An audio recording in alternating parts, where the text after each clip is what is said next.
الذين أنعمت عليهم غير المغضوب عليهم ولا الضالين.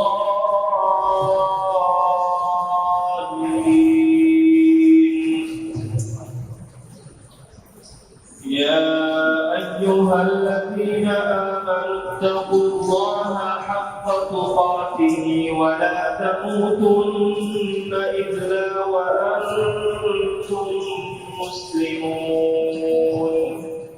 واعتصموا بحبل الله جميعا ولا تفرقوا واذكروا نعمة الله عليكم إذ كنتم أعداء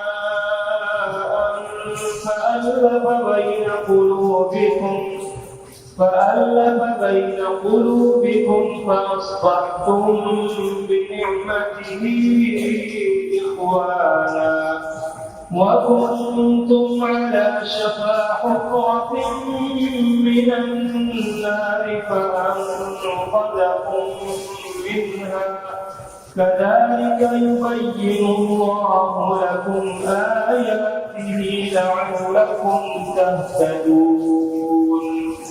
ولتكن منكم أمة يدعون إلى الخير ويأمرون بالمعروف وينهون عن المنكر وأولئك هم المفلحون. ولا تكونوا كالذين تفرقوا واختلفوا من بعد ما جاءهم البينات وأولئك لهم عذاب عظيم. الحمد لله رب العالمين الرحمن الرحيم مالك يوم الدين. إياك نعبد وإياك نستعين. اهدنا الصراط المستقيم صراط الذين أنعمت عليهم غير المغضوب عليهم ولا الضالين.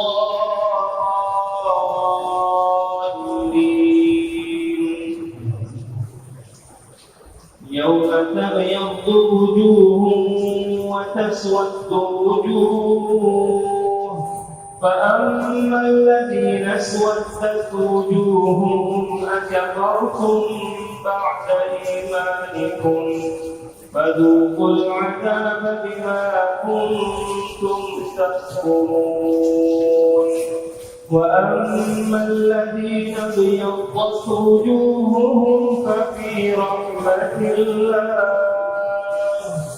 وأما الذين ابيضت وجوههم ففي رحمة الله هم فيها خالدون. تلك آيات الله نتلوها عليك بالحق وما الله يريد ظلما للعالمين. ولله ما في السماوات وما في الأرض وإلى الله ترجع الأمور.